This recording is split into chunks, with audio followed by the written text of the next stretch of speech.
Assalamualaikum warahmatullahi wabarakatuh. Untuk cerita kali ini, saya akan membacakan sebuah cerita yang diambil dari salah satu akun Twitter yang bernama @penulismalam94. Dan cerita ini berjudul Asrama TKW Berhantu. Inilah cerita selengkapnya. Ketika semua surat, persyaratan serta dokumen yang dibutuhkan telah siap dan melakukan medical check up, aku langsung diantar oleh Mbak Nur ke penampungan asrama TKW yang ada di Cilacap. Selama aku tinggal di asrama TKW Cilacap, semua masih berjalan baik-baik saja. Aku pun mendapatkan banyak teman baru yang juga akan diberangkatkan menjadi pahlawan devisa bagi negara.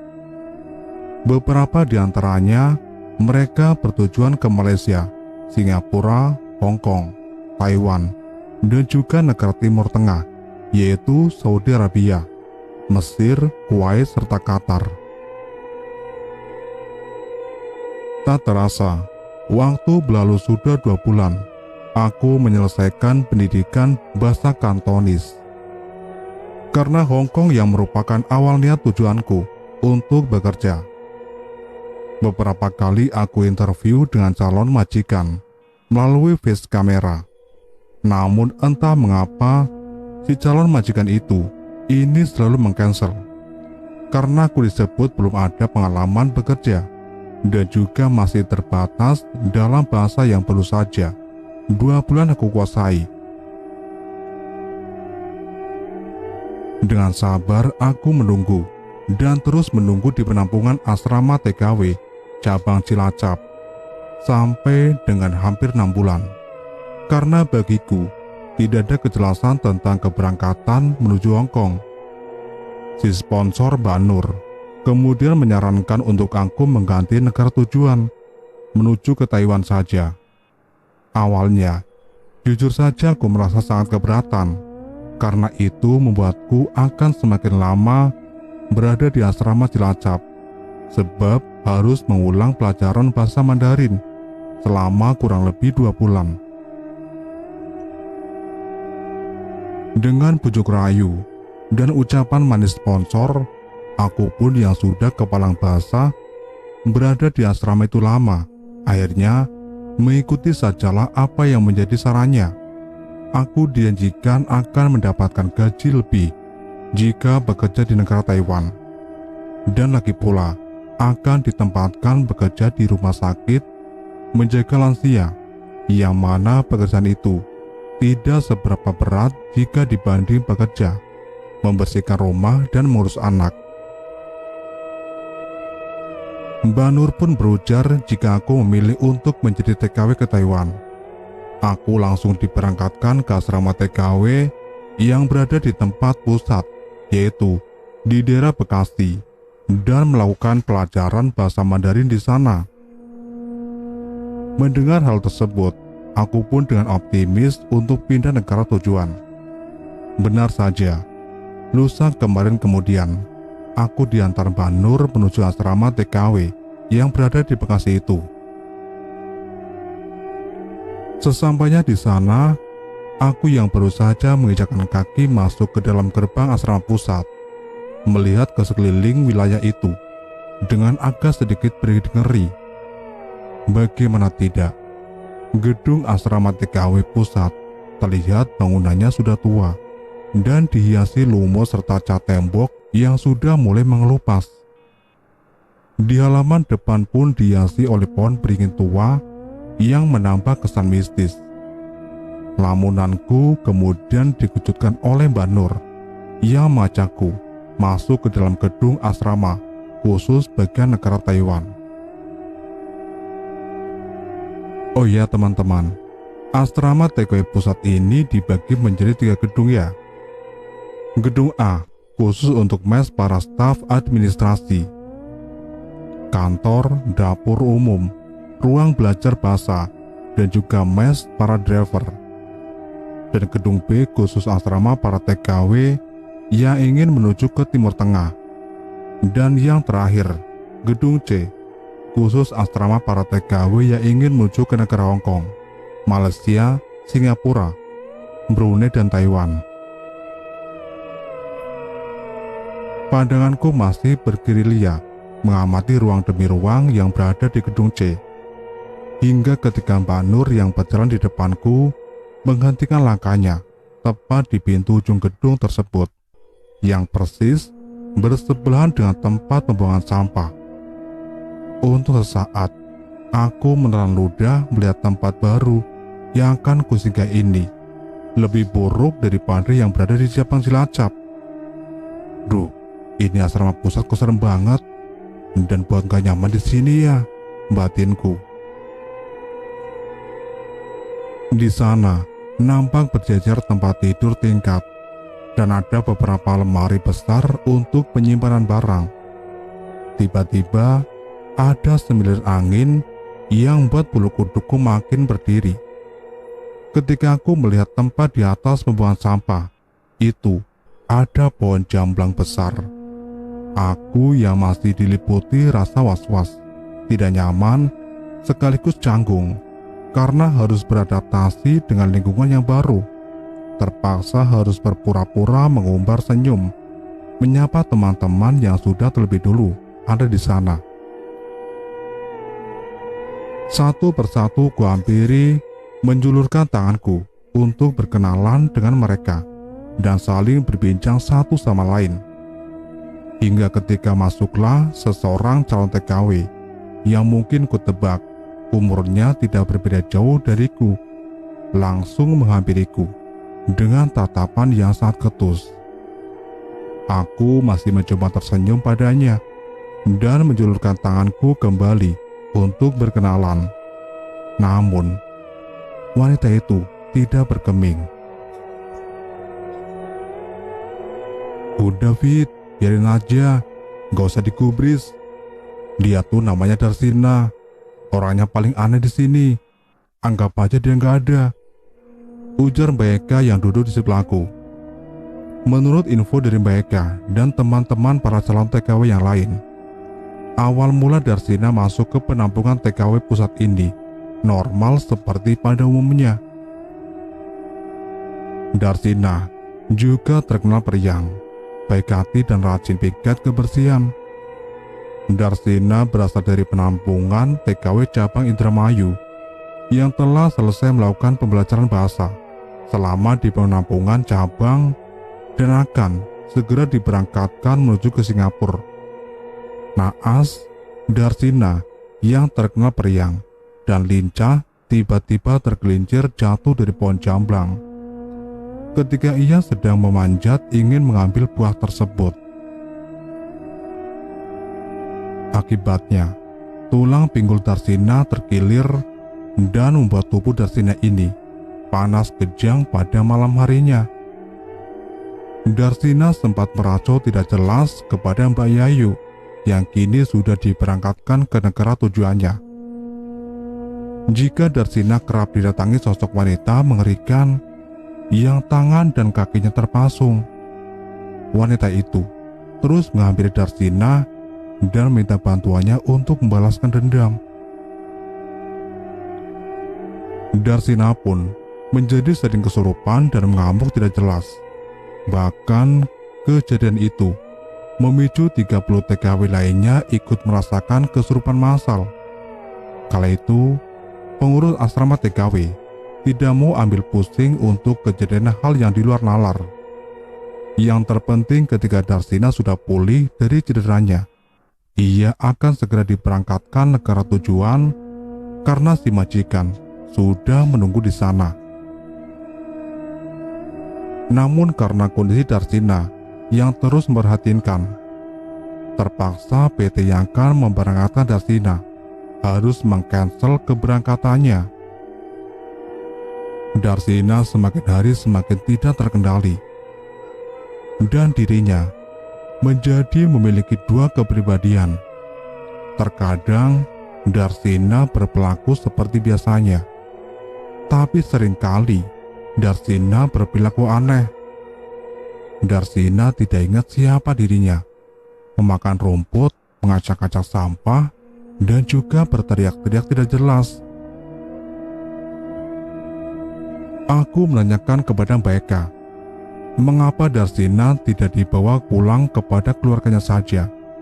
Dan Mbak Eka menerka, jika ada permasalahan uang fee yang didapatkan dari PT pemberangkatan TKW sebesar 6 juta rupiah, saat itu sudah diambil oleh keluarga Darsina.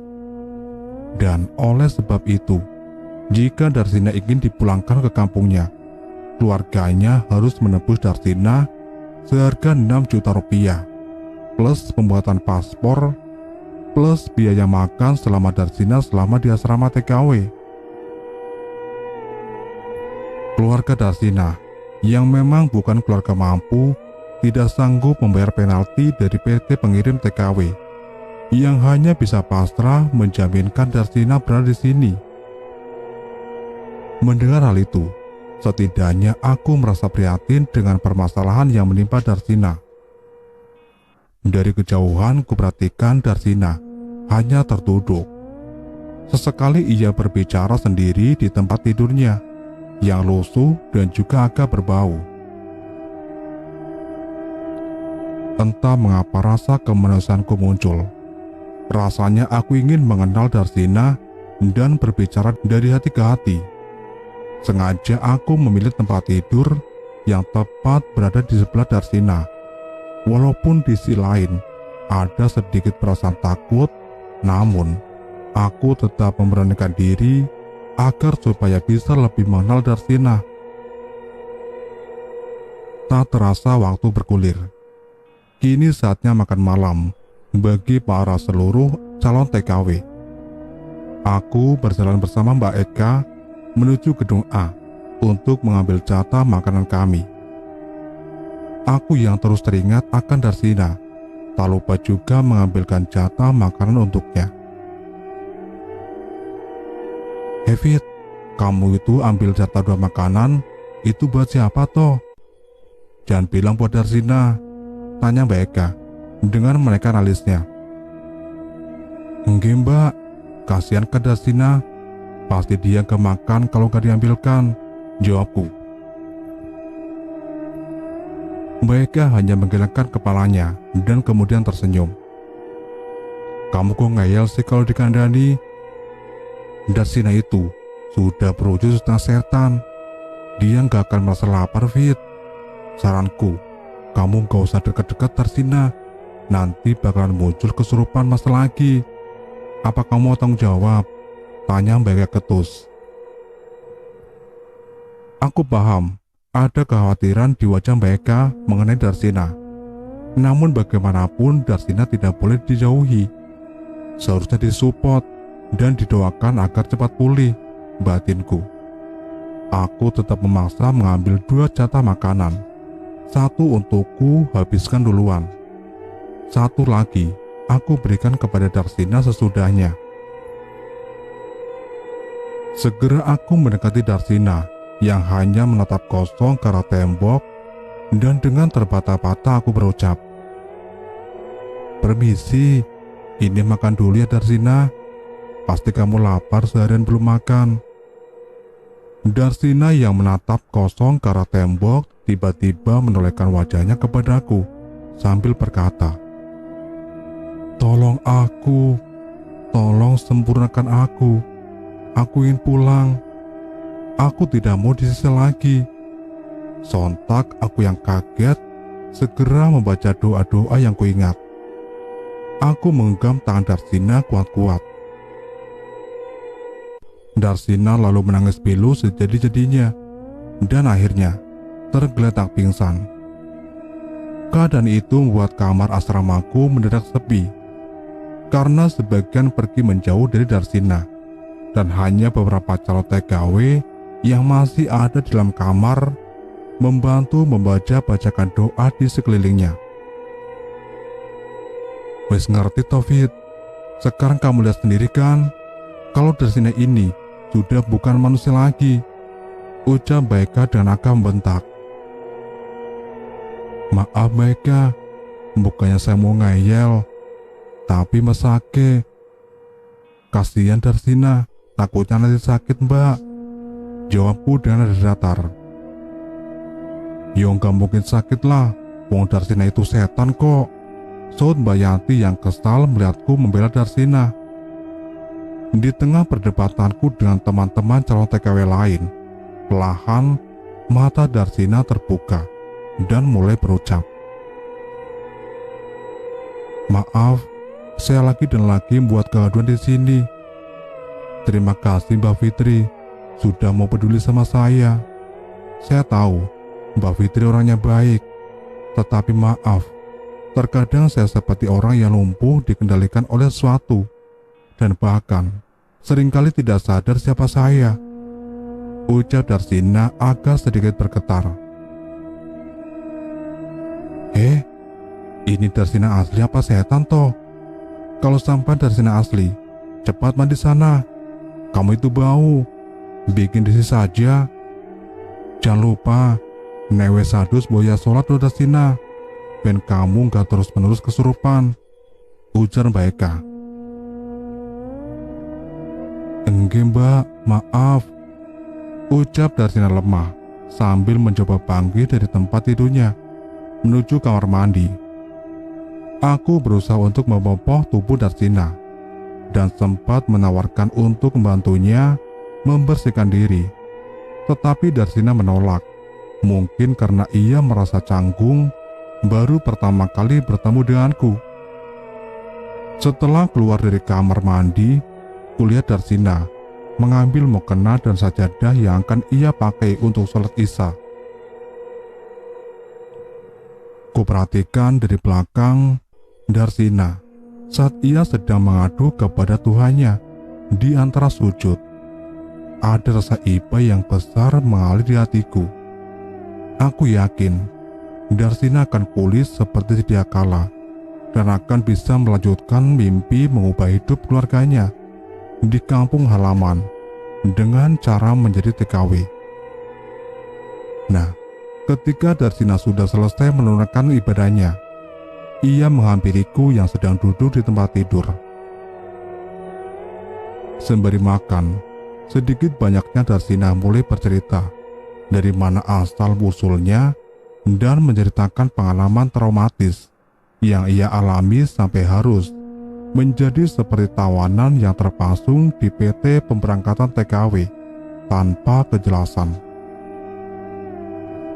Darsina, wanita berusia 20 tahun, mempunyai mimpi luar biasa untuk membantu meringankan beban keluarganya di kampung yang hanya bekerja sebagai buruh tani dan juga memberi makan ternak warga yang upahnya pun tidak seberapa. Darsina memiliki satu adik perempuan dan satu kakak laki-laki. Adik perempuan Darsina masih duduk di sekolah menengah pertama, dan kakak laki-lakinya pun keadaannya tidak kalah memprihatinkan. Sang kakak yang diharapkan bisa menjadi tonggak tulang punggung keluarga harus pasrah menerima dirinya mengalami kelumpuhan saat bekerja menjadi buruh bangunan di kota karena terjatuh dari lantai 3. Darsina yang mulai tumbuh remaja pun tidak mau hanya berpangku tangan saja. Ia sengaja tidak menamatkan sekolah menengah pertamanya karena faktor ekonomi. Ia sempat bekerja menjadi pembantu rumah tangga di kota selama bertahun-tahun untuk mencukupi kebutuhan keluarganya yang ada di kampung, menyekolahkan adik perempuannya, serta membiayai pengobatan sang kakak. Karena di kampung halamannya banyak sponsor atau calo yang akan memasukkan calon TKW ke PT pemberangkatan TKW, keluarga Darsina pun tergiur dengan iming-iming gaji besar, bekerja di luar negeri dan juga uang fee yang akan diberikan kepada calon CTKW jika dirinya sudah melakukan medical check up. Tanpa pikir panjang, Darsina kemudian resign dari pekerjaannya di kota dan pulang kampung ke Indramayu untuk segera mengurus dokumen dirinya. Semuanya berjalan sangat lancar Darsina berada di asrama TKW cabang Indramayu. Ia pun dengan mudah sudah mendapatkan majikan di Singapura dan menyelesaikan pendidikan bahasa Inggris dasarnya selama kurang lebih 1 bulan di sana. Menjelang keberangkatan Darsina menuju negeri Singapura, menurut prosedur PT, Darsina harus tinggal selama kurang lebih 1 hingga 2 minggu di asrama pusat untuk mengurus paspor. Darsina yang sudah menanti-nanti dirinya akan diberangkatkan ke Singapura dengan sangat antusias menyambut kabar baik jika ia akan diberangkatkan ke asrama pusat untuk pembuatan paspor. Darsina tidak pernah menyangka jika kehadirannya di asrama pusat menjadi sebuah awal petaka baru bagi hidupnya. Darsina pun mulai bercucuran air mata ketika ia mulai mengingat kembali dan melanjutkan ceritanya saat ia berada di asrama pusat kala itu, sesudah selesai ia pulang dari kantor imigrasi pembuatan paspor. Tepat di siang hari yang terik, Darsina, Mayang, dan Komala diajak untuk merujak bersama dengan Dinda. Darsina yang penampilannya agak tomboy, dengan senang hati ia menuruti kemauan 3 temannya untuk memanjat pohon jamblang yang berada di sebelah asrama Taiwan. Darsina dengan lincah mengambil beberapa buah jamblang yang terlihat segar, namun saat ingin turun, ia merasa kaki kirinya ditarik oleh sesuatu yang membuat dirinya jatuh dan terjerembab. Darsina masih mengingat jika pinggulnya membentur balok kayu dan kumpulan sampah kotor yang tepat berada di bawah pohon tersebut. Menurut Darsina, rasanya tidak seberapa sakit. Ia pun sempat tertawa-tawa dengan 3 teman yang lainnya. Namun, setelah dirinya bangkit, tiba-tiba tubuh Darsina terasa sangat amat berat. Pergelangan kaki dan tangannya seperti ada yang mengikat sehingga sulit digerakkan. Darsina yang sudah kotor karena terjatuh, ia segera menuju kamar mandi dan membersihkan diri. Ketika berada di kamar mandi, Apa kabar ia teman-teman melihat semua? sosok wanita Semoga yang kalian kaki dalam serta keadaan tangannya baik-baik dipasung. saja. Di cerita Wanita kali itu ini hanya masih tertunduk kisah dengan Mimin rambut panjang yang menjadi berjuntai saksi hingga ke lantai. bagaimana kedahsyatan pengaruh susuk Melihat hal aneh itu, untuk orang yang mau pelan Darsina meninggal. menghampiri, dan saat wanita Nah, itu Daripada mengangkat makin wajahnya, penasaran, yuk terlihatlah kita langsung jelas ke wajah ceritanya. wanita itu dipenuhi luka sayatan dan luka Aku memar Marcel, yang dan membuat aku Darsina akan teriak menceritakan panik sedikit ketakutan. pengalamanku bersama almarhum ayah tiriku. Sebut saja Mendengar namanya Pak teriakan Dedi. Darsina dari kamar Sewaktu mandi, beliau masih hidup. teman Darsina Pak langsung Dedi adalah menghampirinya. sosok lelaki yang sangat Namun bertanggung ia jawab. tidak melihat apa yang Pak Darsina Dedi lihat. menikah mamaku saat aku Darsina masih kekeh duduk di berujar bangku SMP kelas 1. jika sosok itu masih ada dan menatap Karena tajam ke pembawaan arahnya. beliau yang sangat karismatik dan Dari santun, mulai saat itulah aku pun langsung Darsina setuju. mulai merasakan Saat teror itu, yang jika berkepanjangan mama dalam menikah dengan hidupnya. Pak Dedi, apalagi Tepat beliau di ini malam memang hari, seorang duda. Darsina merasa tubuhnya semakin berat dan sakit di beberapa Singkat persendian, Setelah awal seperti pernikahan Pak dipukuli Dedi oleh dengan benda mama, tumpul. aku langsung diajak pindah ikut ke kota Malang Keadaan Darsina karena semakin tugas memburuk, beliau yang menjabat sebagai manakala kepala ia daerah merasakan rasa salah dingin satu di sekujur instansi tubuh. negara. Hingga beberapa Awalnya, kali mama ia sendiri tak sempat tak menyangka sadarkan diri. jika Pak Dedi Mbak adalah Yayu, seorang salah satu pejabat seorang yang punya sahabatnya kedudukan yang tinggi. juga berasal dari Indramayu, merasa khawatir Karena dengan saat keadaan dulu masa Darsina, taruh, beliau itu hanya segera berkata jika melaporkan dirinya kejadian tersebut cuma PNS dengan kepada gaji pengurus PT pas-pasan saja, agar dicarikan Namun tukang beliau urut menjamin untuk memijat akan Darsina. memenuhi untuk kebutuhan satu anak mama. Singkat Jin, cerita, yang ketika satu selesai sudah mandiri dipijat, dan bukannya Mike membaik. tinggal bersama papa. Darsina kembali kejang-kejang dan tidak Setelah sadarkan dijalani diri. hidup bersama antara Saat aku dan itu, mama dan almarhum Pak Darsina Dedi merasa ini, jika jiwanya memang merasa seperti ada diajak banyak oleh kecocokan. seorang wanita muda ke mungkin dimensi yang saja lain. mama sebenarnya merindukan calon Darsina suami yang melihat satu ada imam seorang agar wanita bisa menjadi imam yang sholatnya. wajahnya hampir mirip dirinya, namun rambutnya ikal panjang Aku pun merasa yang jika Pak sedang Dedi ini dipasung di sebuah bisa ruang gelap. lebih memperhatikanku Wanita daripada itu papaku sendiri. meronta-ronta berteriak Hingga aku meminta tidak tolong merasa canggung untuk bercanda. menggunakan bahasa dan Arab berbagi dan cerita meminta dengannya. untuk dikeluarkan dari tempat tersebut. Beberapa bulan setelah pernikahan Mama dan Tak almarhum Pak lama, Dedi berlangsung, ada seorang pria ada bertubuh sedikit tambun keanehan besar yang dirasakan oleh Mama. datang mengendap-endap. Pak Dedi sering Darsina mengeluhkan sakit berpikir, kepala jika yang lelaki tidak itu tertahankan. akan menyelamatkan si wanita yang Saat dibawa terpasung. ke rumah sakit dan Namun medical tebakan check Darsina up, salah. tidak ditemukan suatu Dengan penyakit keji pria berbahaya. itu Hanya habis-habisan saja diagnosis dokter saat menyetubuhi itu. dan juga Jika Pak menyiksa Dedi hingga terlalu babak belur. keletihan karena sering Darsina lama-lama di yang balik kali layar pertama monitor. melihat pelecehan menjijikan di depan matanya itu, Tak hanya sampai di situ, teriak-teriak minta Pak tolong. Dedi pun sampai tetapi beberapa kali aneh, mengunjungi rumah sakit besar. dirinya seperti tidak Namun terlihat hasilnya oleh siapapun di sama-sama situ. nihil.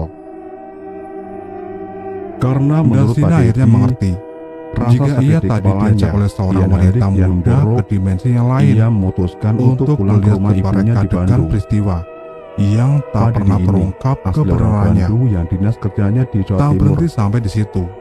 Darsina pun Saat diperlihatkan sesampainya Pak beberapa Dedi di kejadian Bandung, keji ia yang dialami mengabari oleh Mama wanita malang dan itu. aku jika dirinya diminta Ia diberi didoakan kilas balik karena penglihatan sedang diobati saat wanita secara goib malang oleh yang mengaku kenalan dirinya adiknya bernama Fatona yang ini mencoba menyarankan datang ke rumah berobat ke salah majikannya satu di Arab kiai Saudi. di kota tersebut. Fatona yang Nah, baru dijemput dari singkat cerita agensi. dari hasil Saat pengobatan itu, goib itu, aku baru di hari Pak pertama Dedi sudah terkena diperlakukan santet tidak layak salah oleh si seorang rekan majikan. kerjanya. Ia Bahkan dipaksa bekerja sempat Pak lebih dari Dedi 12 menunjukkan jam foto sebab paku, tanpa berhenti paku dan besar hanya yang diberi dikirim. makan sebutir apel yang hampir busuk.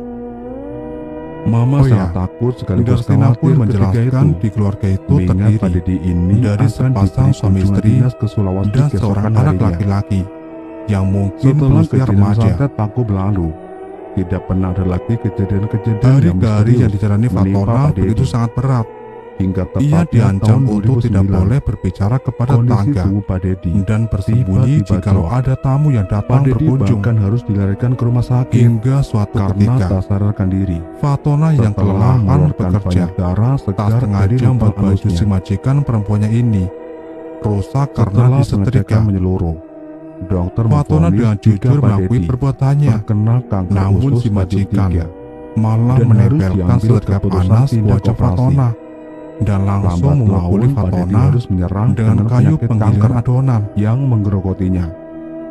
Saat Hingga ia Fatona babak memutuskan belur, untuk pensiun dini. anak laki-laki si serta majikan pindah ke bukannya rumahku menolong, yang berada di malahan kampung atas menyiramkan air kemauan panas beliau. ke tubuh Fatona. Sontak saja, Tahun 2010, Fatona berlari berteriak kondisi fisik histeris beliau sudah semakin karena menurun. menahan sakit dan panas. Ditambah lagi Pak Dedi beberapa Di kali sisa terkena tenaga serangan stroke Fatona, ia yang sempat membuat melakukan setengah tubuhnya perlawanan lumpuh total. dengan membawa sebilah Pak pisau Dedi dapur hanya bisa berbaring dan mencoba dan menghunuskan makan ke melalui majikan tulang perempuannya. hidung. Namun, Beberapa kali karena Pak Dedi tubuh si ini anak lebih besar bahkan dan tegap, sempat dinyatakan telah dengan meninggal mudah serangan karena Fatona jantungnya ditangkis sudah berhenti berdetak serta pisau yang dan dipegang Fatona sudah tidak ada itu nafas. akhirnya terlepas. Namun anehnya, pada jam-jam tertentu, Si ia akan majikan kembali perempuan membuka matanya. dan anak laki-laki yang sudah dirasuki iblis Menurut langsung Bapak menyeret Mama, dan saat Pak masuk Dedi sedang Fatona di diam, gudang ia penyimpanan sering berbicara makanan. sendiri.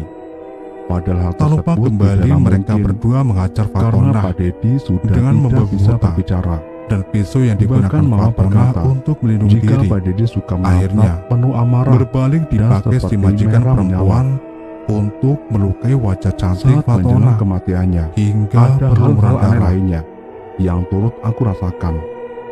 Setelah Di puas rumah, menyiksa Fatona Sering terlihat sosok dan yang memperlakukannya kakek-kakek lebih rendah berbaju serba daripada putih, binatang, seperti baju Belanda. mereka berdua langsung menguji yang Fatona matanya sendiri merah di ruang menyala. gelap itu. Darsina merutkan Bahkan kening kiranya mengingat saat terakhir aku, kali Mama ia dan diberi istri kilasan peristiwa sedang makan, yang merenggut nyawa tiba-tiba malang gelas Mama Fatona. bergeser sendiri, seperti ada yang memainkannya. Setelah mungkin hampir 2 bulan, Kondisi semakin Fatona mencekam hidup seperti saat di istri neraka melihat Pak Dedi sedang di antara ngotot keluarga melihat ke biadab suatu di Arab titik. Saudi. Titik Fatona di rumah menerima mulut sisaan yang manganga. fatal, yaitu Padahal mulut Bapak si sudah suami susah majikan karena yang stroke. terbiasa menghadap-hadap ke ruang penyimpanan makanan Kami bertiga saling untuk beristighfar melecehkan dan Fatona. berdoa merapalkan Diketahui surat-surat pendek oleh yang kami majikan bisa. perempuannya. Hingga akhirnya Pak Dedi tertidur. Sang majikan perempuan yang murka Si suami telah bermain Perlu jarong teman-teman ketahui, melampiaskan saat menjelang amarahnya akhir kepada wafatnya, Fatona saat menjelang akhir wafatnya dengan Pak cara Dedi, mukul kepala Fatona Kami dengan tongkat sekeluarga kayu belum tahu ya, berkali-kali kalau Pak Dedi ini hingga Fatona menggunakan tusuk. ambruk bersimbah darah. Kami Di berpikir sisa nafas terakhir, gangguan itu Fatona hanya berkata hal yang lirih, wajar. Karena "Kalian kami akan percaya menerima jika akibatnya. 40 hari sebelum wafat, Saya tidak ikhlas banyak para diperlakukan demit seperti yang lahir mengelilingi batin." karena ada Sampai tarikan daya akhirnya, ilmu Fatona metafisika meninggal. yang seperti magnet. Si majikan yang ketakutan Aku sendiri segera sebenarnya merasa melaporkan terteror kematian Fatona saat kepada aku Gensi sedang mengambil air di Saudi Arabia tiba-tiba gelasku dan pecah meminta memulangkan jenazah dan Fatona istri mengaku ke Indonesia. ketika mencuci piring. Ia sering sekali Keluarga tangannya biadab itu berdarah membuat cerita karena rekayasa terkena pecahan piring. jika saat keluarganya Saat aku, tidak ada di Mama, rumah. dan Rumah istri sedang tersebut asik disatroni menonton TV di rampok ruang keluarga. yang menyiksa Fatona Entah mengapa, sampai ia meninggal. Mama tiba-tiba berlari keluar. Namun karena dan ada banyak berbicara. kejanggalan serta Jika dirinya kecurigaan mendengar dari pihak ada polisi suara di sana ketukan pintu saat dan mengadopsi suara jenazah Rahman Fatona. minta tolong. Akhirnya, si majikan pun dikenai Bu hukuman Sri kemudian kurungan mendekati penjara Mama dan keluar denda rumah yang harus dan sama dibayarkan. sekali ia tidak mendengar apapun. Mbak sudah jatuh tertimpa Di tangga. suatu ketika Uang pernah santunan dan Mama ganti sampai rugi teriak yang seharusnya saat ia diberikan melihat untuk keluarga almarhum Pak Dedi Fatona ini malah benar dikeluarkan oleh berdiri PT tegap Pemberangkatan seperti orang TKW tidak sakit yang tidak dan mau wajahnya bertanggung pucat jawab. seperti mayat. Bahkan, Aku dan Bu PT Sri tersebut kemudian menyembunyikan berlari menghakimi kenyataan Mama. jika Fatona ini Namun itu Mama sudah meninggal tergeletak pingsan. di Saudi Arabia Seperti karena layaknya takut dituntut estafet oleh teror pihak itu, keluarga Fatona di ini Indonesia. berganti kepadaku.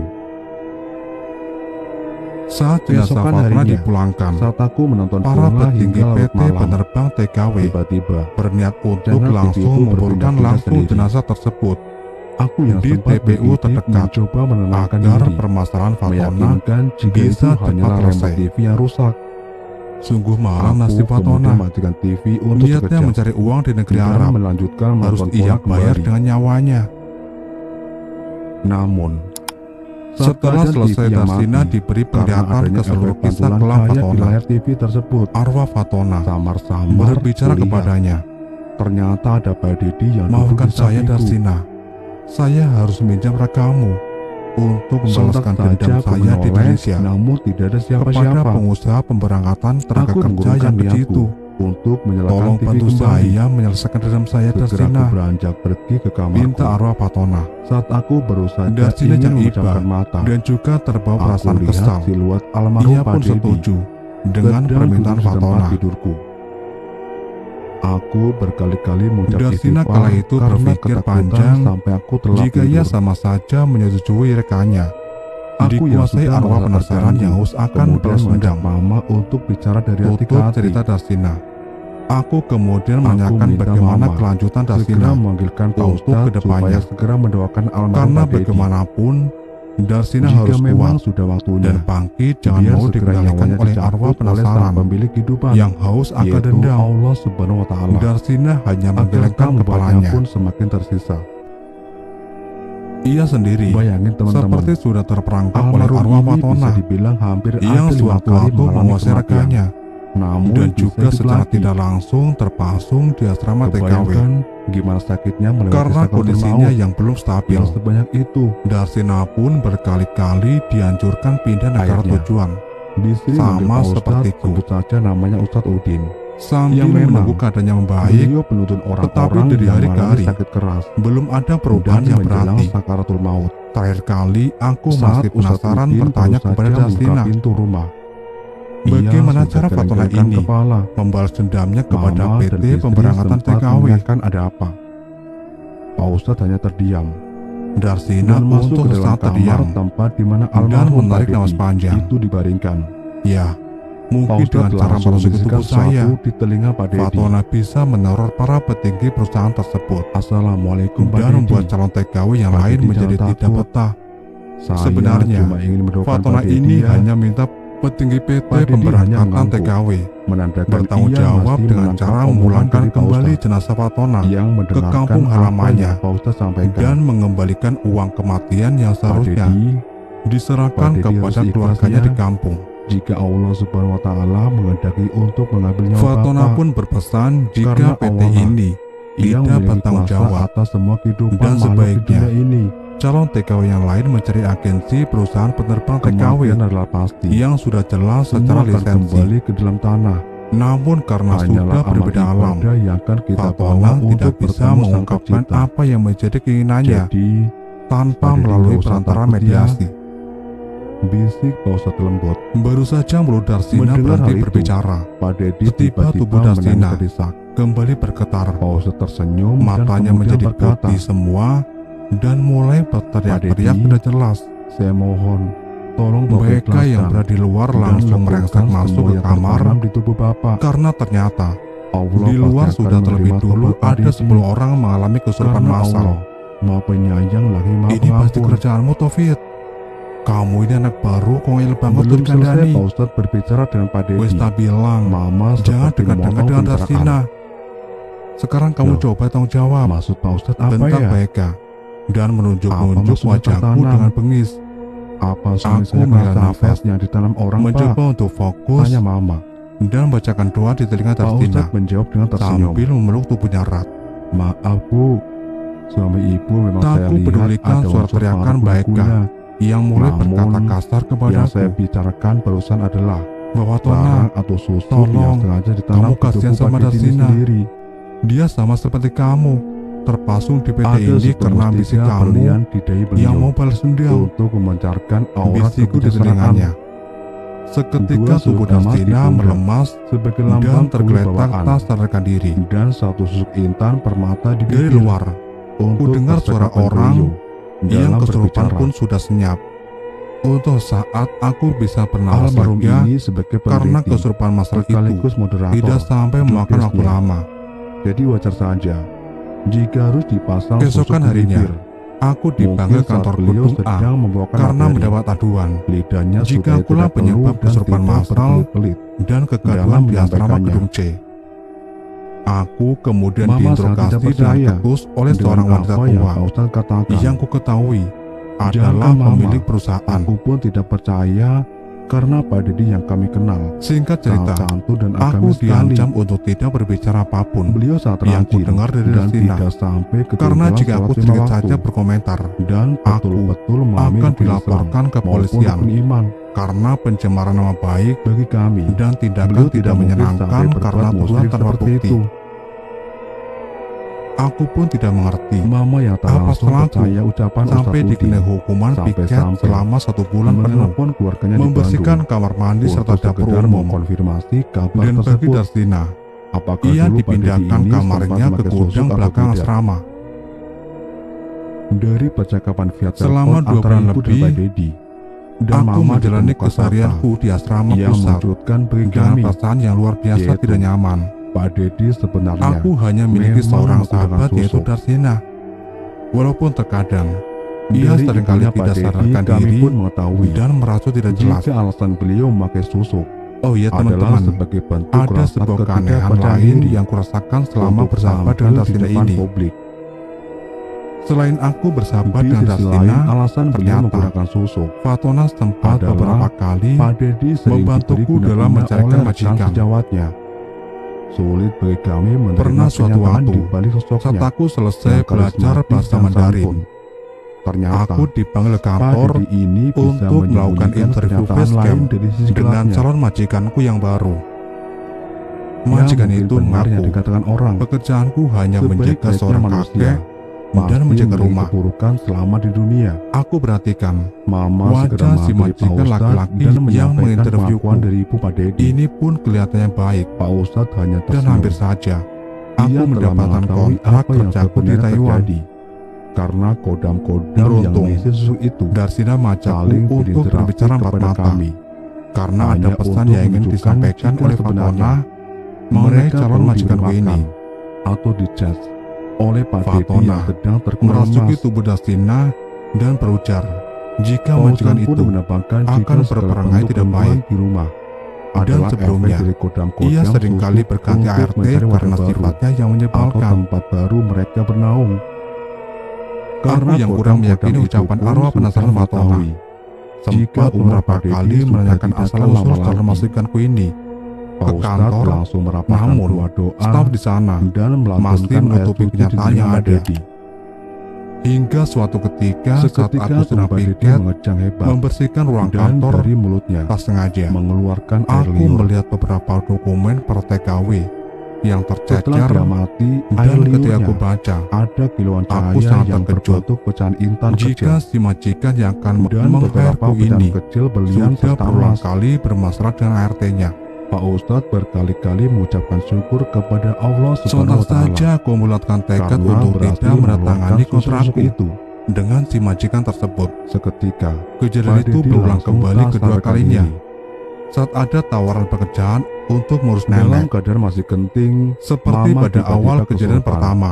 dan Dan mulutnya Stina merasa mendatangiku terjelas. dan menjadi penyambung Berkali-kali ia lidah dari mengungkap arwah kepada Pak Fatona Ustadz jika karena majikan sudah yang kedua mencampuri ini urusannya. akan berlaku licik. Ketika kesurupan Pekerjaanku pun, di sana Mama berkata tidak hanya jika mengurusi ia nenek, menginginkan wadah baru namun mengurusi untuk rumah besar bersemayam. serta kantor tempat majikan Sebagai ini gantinya, bekerja. sosok yang menempel di tubuh Mama akan diberikan Aku yang saat itu kemudahan-kemudahan bimbang antara untuk percaya dan orang tidak yang percaya menggunakan sosok tersebut. melakukan sholat tahajud di malam hari Apa untuk kamu menyerahkan ingin dihormati keputusanku orang? kepada Sang Maha Atau Kuasa. kamu disegani oleh teman-temanmu? Tepat di malam Tenang kedua saja. setelah aku melakukan Aku sholat akan tahajud, membantu kamu. aku Pak Ustadz dimimpikan segera bekerja beristighfar di sebuah dan rumah, menjawab, namun pekerjaan di rumah itu tidak ada satupun di seperti dunia tidak ini ada habis-habisnya yang bisa dan memberikan nampak terlihat syafaat seorang wanita ataupun kemudahan yang siluet selain tubuhnya atas izin Allah ku Subhanahu wa kenali. Ta'ala. Ia adalah Apa calon yang kau majikanku tawarkan kedua, bukanlah kemudahan berbicara bagi dengan sangat manusia, tepus. melainkan kesesatan dan kesia-siaan. Lantunan kumandang azan subuh membangunkanku dari mimpi, Tak lama Mama dan untuk langsung saat tergeletak aku pingsan. mengingat-ingat kembali, Aku melihat akan dengan makna mata mimpi itu. kepalaku sendiri aku mengambil kesimpulan berkilauan itu jika calon majikan juga yang kedua langsung ini sepertinya memang tidak cocok untukku. tak sampai 3 hari kemudian Aku mematapkan Pak hati Dedi sudah untuk berpulang tidak dengan keadaan yang sudah menandatangani bersih dari kontrak segala macam setelah susuk diberi mimpi itu. yang telah ditanam. Walaupun sempat ada sedikit Setelah selesai perdebatan acara pemakaman, antara aku dan staf pintu kantor rumah kami yang diketuk minta oleh Pak Ustadz. agar aku lebih baik menandatangani Pak kontrak Ustadz datang majikan itu kembali saja. untuk memberikan pagar gaib di sekeliling rumah kami. Kesabaranku pun akhirnya Karena terbayar menurut beliau, saat ada kodam tawaran dari susuk ketiga itu menjaga masih seorang nenek di berkeliaran rumah sekitar sakit. rumah. Aku yang Tanpa penasaran ragu, aku menanyakan langsung sesuatu kepada Pak Ustadz menandatangani tentang kontrak kodam tersebut si karena susuk secara tersebut. rinci si majikan Sosok berikan itu gambaran pekerjaan itu. ternyata adalah Di kakek-kakek sana, memiliki dan kedua entah mata mengapa, yang merah menyala. Hatiku langsung seret saat melakukan wawancara facecam. Dulunya kakek itu adalah orang Kalau yang tadi punya aku ilmu menceritakan kebatinan hal yang tinggi, baik dari arwah Fatona, hingga dipakai Nah, oleh para petinggi sekarang Belanda. aku akan sebagai menceritakan tangan pengalamanku yang juga Namun, ikut karena diganggu tubuh oleh si kakek arwah penasaran telah itu dipenuhi oleh ilmu hitam, selama di penampungan. jiwa si kakek tidak bisa berpulang Fatona kepada sang seringkali Khalid, menggangguku sehingga dengan ia suara tangsan dipergunakan pilu. manusia Awalnya, sebagai bentuk aku pikir kodam ada yang salah seorang dipasang teman di tubuh asrama Pak Dedi saat itu. yang mungkin sedang menangis karena ingat Aku keluarga di batin. kampung. Pantas saja pada di ucapan dan Setelah ku perilakunya dekati sumber suara, sangat berwibawa ternyata dan berkarisma. terlihat bayangan siluet tipis Padahal dari wanita segi pendidikan, yang terpasung ia sedang mengenyam dengan rambut pendidikan panjang S3, yang menjuntai. dan juga ia sangat Arwah pandai Fatona pun sempat berdiplomasi. menjambak Namun sampai sayang, rontok rambutku kemampuan dan menarik keterampilannya kakiku. malah Bahkan menjadikannya ketika aku orang yang terbangun dari rendah diri, tidur, sehingga rasanya memutuskan seluruh untuk persediaanku melakukan ritual pemasangan sangat amat susuk. berat, dan di beberapa bagian terlihat Dari ada kisah ini bekas pun, memar. Aku belajar Aku jika sempat manusia kesal saat yang dari itu luar terlihat karena sempurna, setiap malam hampir santun, mendapatkan luka paham memar akan ilmu agama, dan banyak rambutku dan yang juga rontok taat di tempat beribadah, tidur. pasti memiliki sisi gelap dalam hidupnya. Bukan tanpa alasan, aku Begitulah menuduh si arwah liku-liku penasaran perjalanan Fatona manusia di dunia. karena di hari ketiga Kita tidak bisa aku menghindari terus-menerus dosa, diteror Dasina namun selayaknya yang menghampiriku kita harus terus dan mencoba minta menjadi maaf orang yang karena baik, semua yang kualami sebagaimana adalah adalah Rasul perbuatan atau usil Nabi arwah yang Fatona kita percayai. yang hanya ingin berbagi pengalaman penyiksaannya.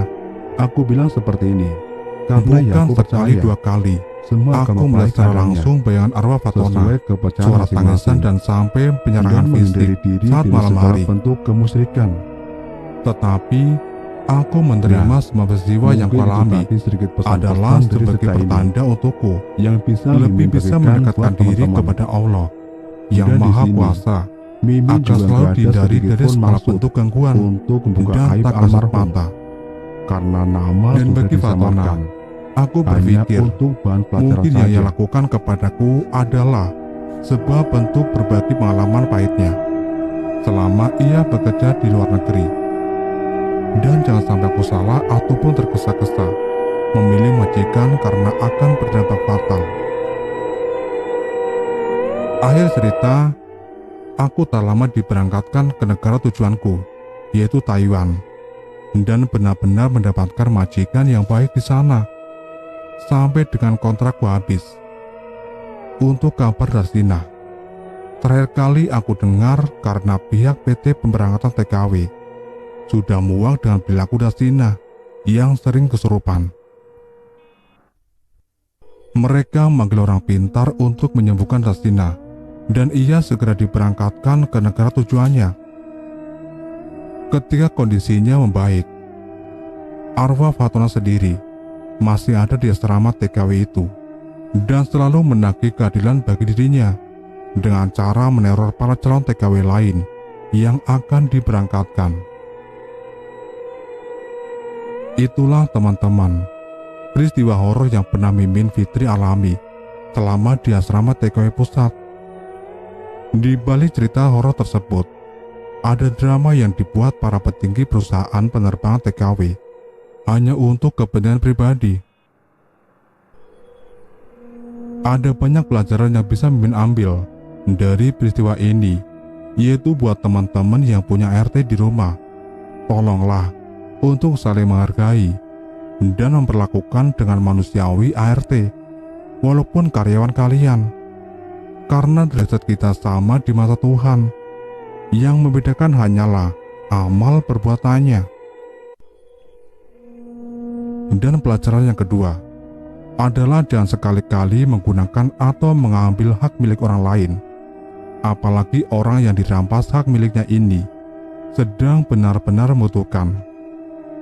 Kepedulian terhadap sesama yang membutuhkan pertolongan kita.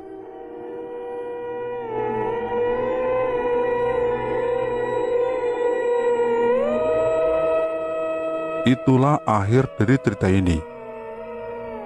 Dan semoga bisa diambil pembelajaran dari cerita ini. Saya mohon maaf bila ada kesalahan dalam membacakan alur cerita ini. Dan nantikan cerita-cerita selanjutnya dari channel ini. Wassalamualaikum warahmatullahi wabarakatuh.